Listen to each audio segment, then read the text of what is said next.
महापुरुषों, बड़े ही प्यार से कहिए धन निरंकार जी। महापुरुषों, यह संसार कितना सुंदर है और इसे सुंदर बनाने में सबसे अधिक योगदान प्रकृति का ही है। ये पेड़ पौधे, पर्वत, झरने, नदियाँ, ये सब हमारी धरती को सुंदर बनाने में सहायक हैं। यह असीम सुंदरता हमारे लिए है ताकि हम अपने जीवन को आनंदमय बना सके। क्या हम इन नज़ारों का आनंद ले रहे हैं या फिर इनका हमारी जिंदगी से कोई लेना देना ही नहीं और इन सब का होना या ना होना हमारे लिए एक बराबर है। यदि सच में हमने कभी इन नज़ारों की ओर ध्यान नहीं दिया, सुंदरता का आनंद नहीं उठाया, तो वाकई हमसे भाग्यहीन कोई और नहीं। हमारी पृथ्वी को सबसे सुंदर ग्रह माना जाता है। इसकी हरियाली, रंग बिरंगे फूल, सुंदर पशु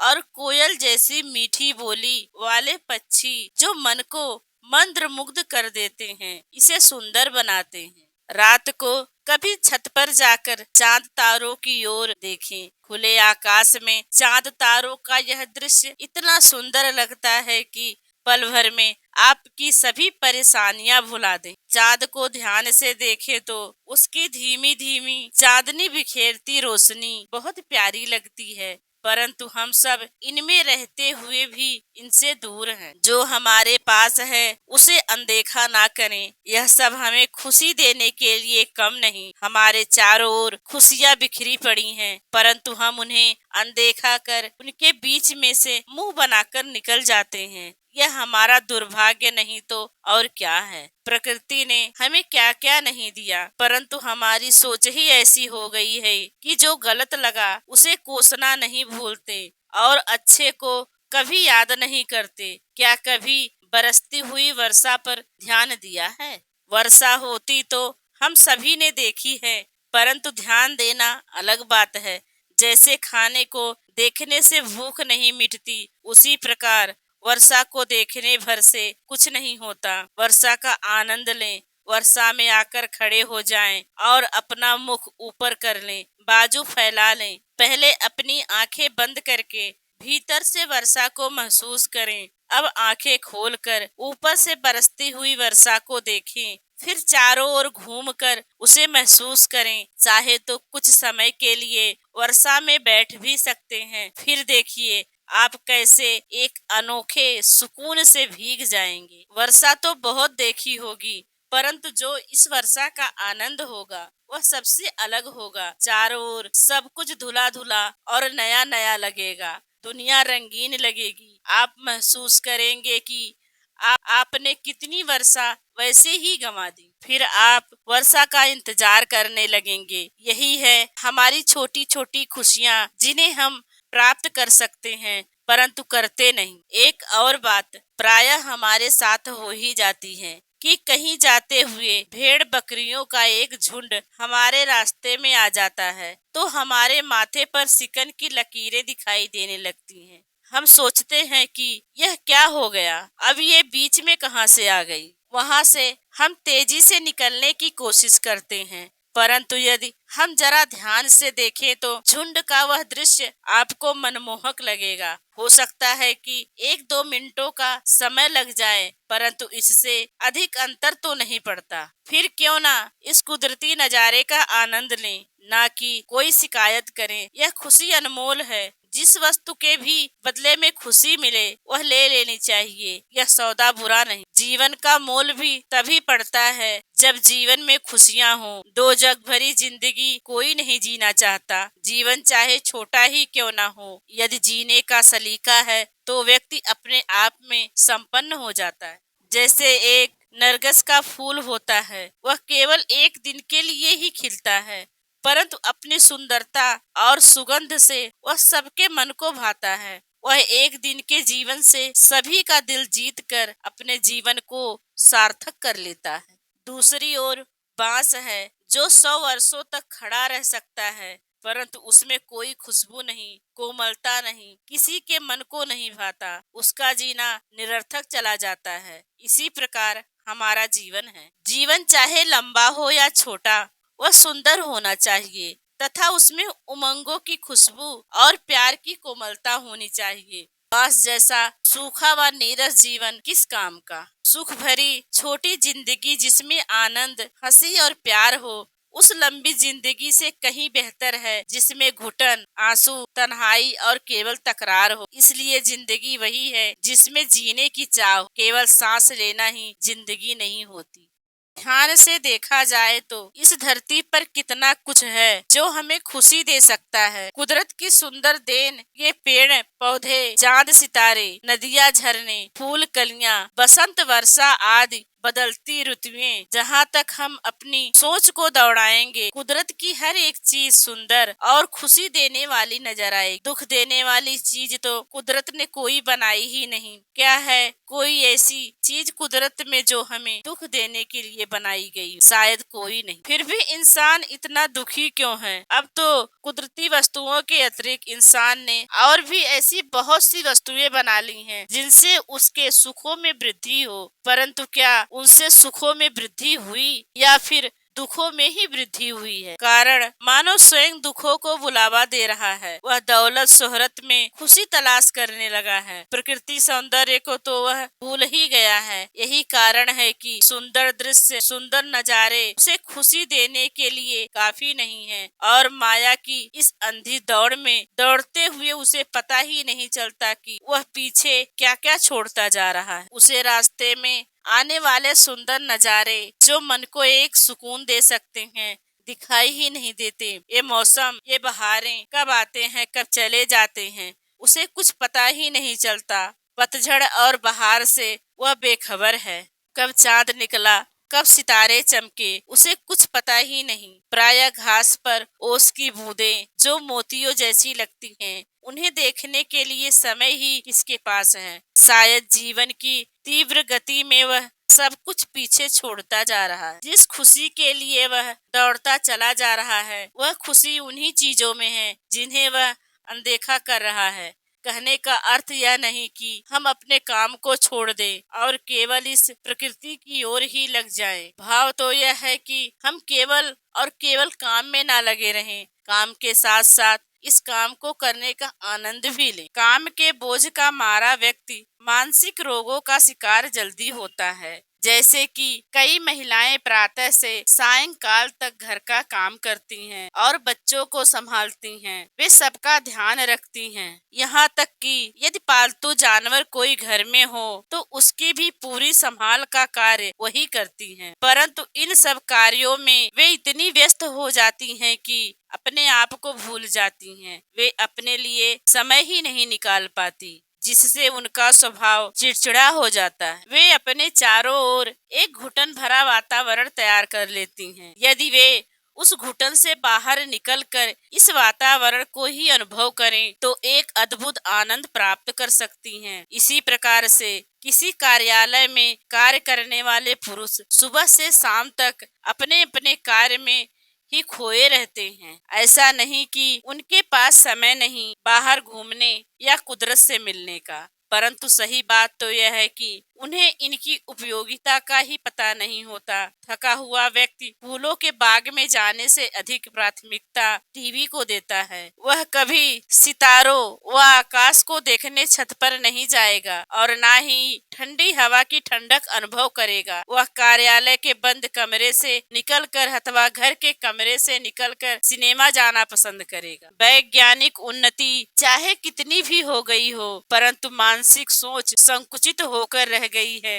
एक ओर तो व्यक्ति दूर देशों से लेकर चांद तक पहुंचा है, दूसरी ओर उसने स्वयं को एक कमरे में बंद कर रखा है। ऐसा नहीं कि वह घर से बाहर की दुनिया नहीं देखता तो है और आता जाता भी है, परंतु कहाँ? क्लबों में, पार्टियों में, जहाँ इतना शोर होता है कि व्यक्ति अपनी आवाज तक नहीं सुन पाता और बस यहीं तक बंधकर रह जाता है। खुले आकाश के नीचे बैठने का आनंद तो शायद वह भूल ही गया है। शायद हवा ही कुछ ऐसी चली है कि आधुनिकता की इस दौड़ में जो कुछ भी हो रहा है उसी को सही मानना पड़ रहा है। माना यह संघर्ष का दौर है तथा सभी को अपना स्थान बनाए रखने के लिए संघर्ष करने के लिए बहुत परिश्रम की आवश्यकता है। यहाँ तक कि बच्चों को भी खेलने का समय नहीं मिलता। बचपन से ही उन्हें कुछ सीखना सिखाना शुरू कर दिया जाता है ताकि आगे जाकर उनके काम आ सके। अब बात घूम फिर कर वही पहुंच जाती है कि हम कल की चिंता में अपना आज खराब कर रहे हैं। भविष्य की चिंता में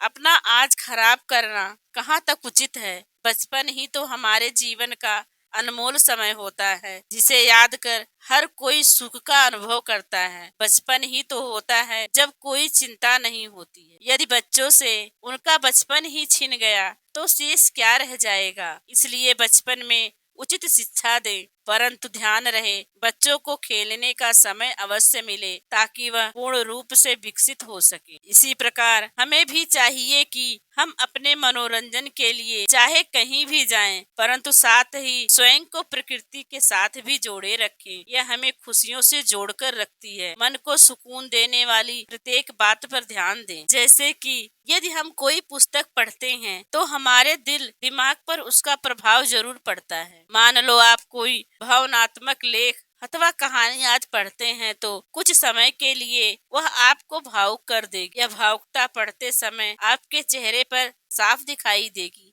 और कुछ समय उपरांत भी उसका प्रभाव आप पर रह सकता है। उसी प्रकार कुछ अच्छा मन को प्रसन्नता देने वाला साहित्य यदि आप पढ़ेंगे तो वह अपनी मानसिक अवस्था को भी प्रसन्न रखने में सहायक होगा। अतः सदैव अच्छा साहित्य पढ़ें, अच्छा सोचें, अच्छी जगह पर जाएं ताकि सब कुछ अच्छा ही हो। हर खुशी को दिल की गहराइयों से महसूस करें, उसके बारे में सोचें जैसे कि आप दुख को महसूस करते हैं और हर दर्द को दिल से लगा लेते हैं। क्या ऐसा नहीं हो सकता कि दुख के स्थान पर प्रसन्नता में डूब जाएं? यदि आप यात्रा कर रहे हों तो उस समय यदि आपके मन में कोई उथल पुथल चल रही है तो आप जिस रास्ते से जा रहे होते हैं आपको वहाँ कुछ दिखाई ही नहीं देता, बस अपनी सोच में डूबे चले जाते हैं। यहाँ तक कि बड़े बड़े हरे भरे पेड़ भी आपको दिखाई नहीं देते। ऐसा क्यों? आप अपने साथ इतनी परेशानियां लेकर क्यों चलते हैं? क्यों अपनी यात्रा को इतना बोझल बना रहे हो? आप भी यह बात जानते हो कि इस बोझ को ढोने से कोई लाभ नहीं होने वाला। फिर क्यों नहीं आप अपने चेहरे पर हल्की सी मुस्कुराहट, खुशियों के संसार और कुदरती नजारों को अपने साथ लेकर चलते। ऐसा करने से आप पाएंगे कि आपकी यात्रा सुखद है और सुंदर है। यह जो जीवन मिला है इसे हंस खेल कर व्यतीत करें, लेकिन हमारे पास समय ही कहाँ है। इसलिए तो हमें पता ही नहीं चलता कि हमारे जीवन के कितने कितने वर्ष यूं ही चले गए। कब चले गए, कब बचपन से युवा अवस्था में आए और कब वह भी चली गई और देखते ही देखते वृद्धावस्था आ गई। कभी देखा ही नहीं स्वयं की ओर, व्यस्त ही इतने हो गए कि बहुमूल्य वर्ष कब बीत गए पता ही नहीं चला। लेकिन इससे यह तो पता चलता ही है कि जीवन कितना छोटा है, इसलिए शेष बचा हुआ समय भी यूं ही ना व्यतीत हो जाए। कुछ क्षण अथवा कुछ समय स्वयं के लिए भी निकालें। यह काम कभी समाप्त होने वाले नहीं, यह तो बढ़ते ही जाएंगे। आपको इनके बीच में से ही समय निकालना होगा, क्योंकि समय निकल जाने पर तो कुछ नहीं होगा। खुशी के क्षण अनमोल होते हैं। संसार की कोई दौलत इनसे बड़ी नहीं होती और यह खुशी हमें केवल दौलत ही नहीं दे सकती। हमारी जिंदगी के कुछ लम्हे ऐसे होते हैं जिन्हें हम हमेशा संभाल कर रखना चाहते हैं, क्योंकि वह हमें सुकून देते। इसी प्रकार हम प्रकृति से अलग होकर भी नहीं रह सकते, क्योंकि यह हमारा आधार है। यह भी हमें खुशी देती है। हमारी जिंदगी में रंग इसी से भरे जाते हैं। बंद कमरे में रहकर कोई भी सुखी नहीं रह सकता, चाहे उसके पास दौलत का ढेर ही क्यों न पड़ा हो। एक उदाहरण से यह स्पष्ट हो जाता है। एक सेठ के घर में दावत थी। बहुत से लोग पहुँचे हुए थे। बातों बातों में बात चली कि मौत की सजा भयंकर होती है अथवा उम्र कैद। उस सेठ का विचार था कि पल पल मरने से अच्छा है कि एकदम फांसी पर लटकना। वहीं पर एक वकील भी खड़ा था। उसने अपनी राय दी कि वह सेठ जी के विचारों से सहमत नहीं है। उसके मत के अनुसार व्यक्ति के ना रहने से तो किसी भी तरह से जिंदा रहना अच्छा है और बेहतर है। इस बात से सेठ को क्रोध आ गया और वह बोला, बिल्कुल झूठ। मैं आपसे 20 लाख की शर्त लगाता हूँ कि तुम कैद की कोठरी में 5 साल तक भी नहीं रह सकते। वकील भी तैस में आकर बोला, मैं शर्त लगाता हूँ 5 साल तो क्या, मैं 15 साल तक भी कैद में रह सकता हूँ। इस प्रकार बहस करते करते दोनों में यह बात तय हो गई। वकील को सेठ के घर के बगीचे की ओर एक कमरे में रखा गया। उस कमरे में पढ़ने लिखने हेतु सामग्री, वाद्य यंत्र तथा खाने पीने की सामग्री रख दी गई। कैद के पहले वर्ष में उस वकील को अकेलेपन का भयंकर कष्ट महसूस हुआ। वह पियानो बजाता और हल्की फुल्की किताबें पढ़ता। दूसरे वर्ष में उसने पौराणिक साहित्य की पुस्तकें पढ़ी। तीसरे वर्ष को उसने खाने पीने और सोने में बिताया। अगले वर्ष उसने भाषा,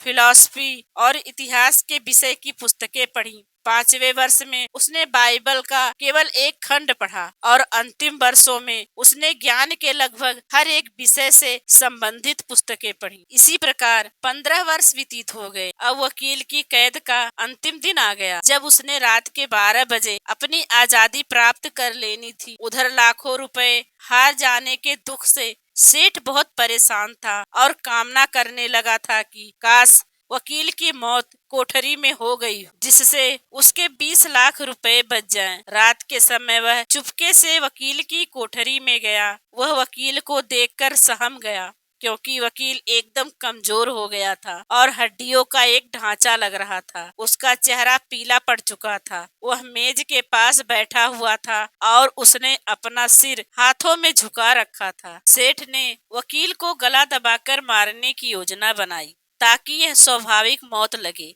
लालचवश सेठ वकील को मारने ही लगा था कि तभी उसकी नजर उस कागज पर पड़ी जो मेज पर रखा हुआ था। सेठ ने उसे उठाकर पढ़ा, जिसमें लिखा हुआ था, जो कुछ हुआ मैं उससे घृणा करता हूँ और इसके सबूत के तौर पर मैं अपने सारे पैसे छोड़ रहा हूँ और ऐसा करने के लिए मैं शर्त तोड़कर निश्चित समय से 5 मिनट पहले ही बाहर चला जाऊंगा। सेठ ने कागज वहीं मेज पर रख दिया। उसने वकील के माथे को चूमा और पश्चाताप के कारण रोने लगा। वह सेठ स्वयं से घृणा करते हुए वहां से चला गया। सुबह चौकीदार ने बताया कि कैदी भाग गया है। सेठ वहां अपने नौकरों के साथ गया। यह बात साबित हो चुकी थी कि कैदी भाग गया था। सेठ ने कागज का टुकड़ा चुपचाप मेज से उठाया और अपनी तिजोरी में रख लिया। आखिर वकील क्यों सब कुछ छोड़कर भाग गया था? क्योंकि वह जीवन की अनमोल सच्चाई को समझ चुका था कि अपनी जिंदगी का जो मूल्यवान समय वह एक बंद कमरे में व्यतीत कर चुका था, वह उन पैसों से खरीदा नहीं जा सकता था। उसने तुलना की कि उसे यह सौदा बहुत ही महंगा पड़ा, क्योंकि वह अपनों से और प्रकृति के स्पर्श से दूर रहा। चाहे उसके पास जरूरत की सभी वस्तुएं थी, परंतु फिर भी उसने माना कि उसने अपने अनमोल समय को गंवा दिया। परंतु अफसोस की उसे समझ बहुत देर से आई। इसलिए हर दिन के महत्व को समझकर उसका सदुपयोग करें। जरा सोचे कि कहीं हमने भी स्वयं को कमरों में बंद तो नहीं कर लिया। यदि हाँ, तो फिर कैसे कोई खुशी इनकी ऊंची दीवारों को पार करके हमारे पास आएंगे। हमें यदि प्रसन्न होना है तो स्वयं को बदलना होगा। और विश्वास कीजिए, यह बहुत ही आसान है, ना कि नामुमकिन, जैसा कि अधिकतर लोग अपने मन के पीछे लगकर सोचते हैं। हमने स्वयं को खुश रखने की आदत डालनी है, जैसे कि हमने स्वयं को दुखी रखने की आदत डाली हुई है। यदि हम यत्न करें तो अपने आप को वैसा ही बना सकते हैं जैसा हम चाहते हैं। अपने जिंदगी में स्वर्ग सा एहसास भी ला सकते हैं। परंतु यदि हम चाहें तो, और यदि हम सचमुच यही चाहते हैं, तो हमें स्वयं को बदलने का यत्न करना होगा। पुराने समय में कुएं में से डोल से पानी निकालते थे और डोल के साथ जो रस्सी बंधी होती है वह कुएं के बाहरी किनारे से होकर ऊपर आती है, जो कि सख्त पत्थरों का बना होता है। एक रस्सी जो कि उसके समक्ष बहुत ही नाजुक होती है, जब उससे बार बार पानी खींचा जाता है तो उस सख्त पत्थर के किनारे पर भी गहरे निशान पड़ जाते हैं।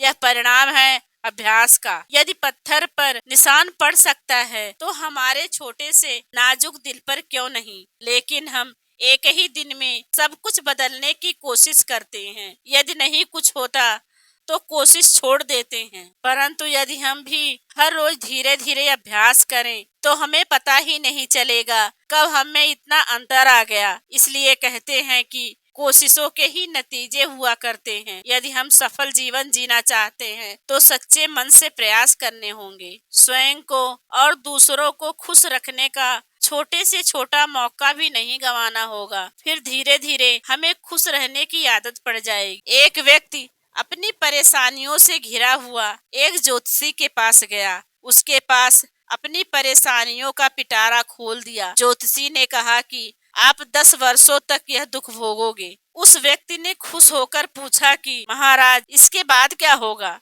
तब ज्योतिषी ने कहा कि इसके बाद आपको इनकी आदत पड़ जाएगी। इसी प्रकार सुखी रहने की आदत भी पड़ सकती है यदि हम खुश रहना सीख लें। अब यह हम पर निर्भर है कि हमने अपने आने वाले समय में कैसी स्थिति पैदा करनी, वैसी ही आदत डालने। खुशी का वातावरण भी हम स्वयं बना सकते हैं। इन सुंदर नजारों से, फूलों से, बहारों से, आकाश में चमकते चांद सितारों से। महापुरुषों, बड़े ही प्यार से कहिए, धन निरंकार जी।